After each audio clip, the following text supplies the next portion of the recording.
ಎಲ್ಲರಿಗೂ ನಮಸ್ಕಾರ. Today I would like to give the information about the valuation of shares. The meaning of the valuation of shares. The valuation of shares means knowing the value of shares. The shares including of equity shares and preference shares.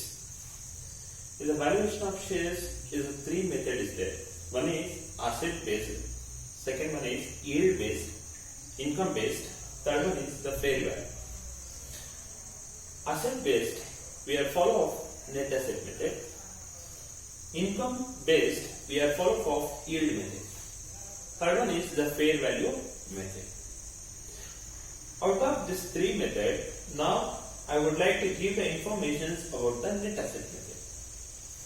How to calculate the valuation of shares under the net asset method?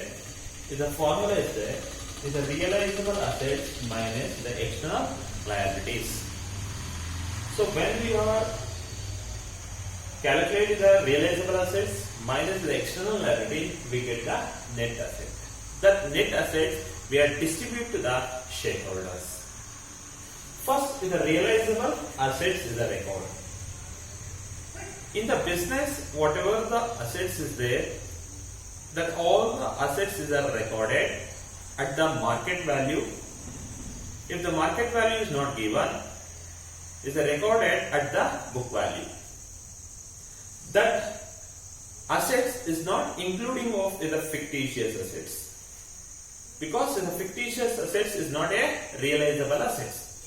In the fictitious assets is the five assets is there.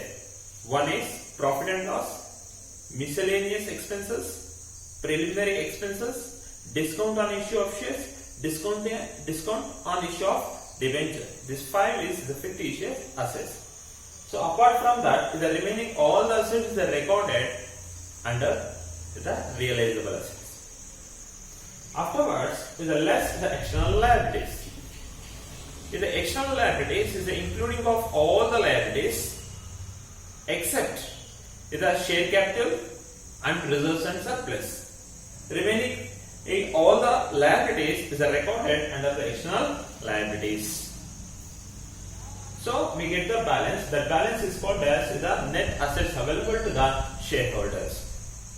Normally the shareholder is two types. One is the preference shares and the equity shares. So when preference shareholder have the priority, we first give the capital or assets to them. So that's why whatever is the net assets available to shareholders is there, out of that profit is the first priority we give it to the preference share capital. So here is the less is the preference share capital and is the preference share arrears. Afterwards we get the balance. That balance is called as the net assets to the equity shareholders. So this what balance is available or distributed to the equity shareholders. So the valuation of shares under the net assets for equity shareholder, the formula is there. Net assets available to the equity shareholder divided by number of equity shares.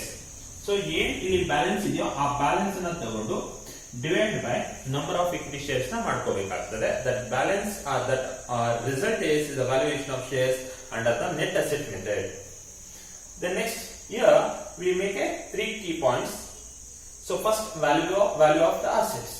In the value of the assets is must be recorded the marketable value. When marketable value is not given, it must be recorded the book value except fictitious assets. Keep it in mind. Then fictitious assets is the five. Once again I explained that one. One is the profit and loss. Second one miscellaneous expenses. Third one is the preliminary expenses. And fourth one is the discount on issue of shares. Fifth one discount on issue of debentures. And external liabilities is apart from the share capital and reserves and surplus group. So this is the way of calculating the valuation of shares. Thank you.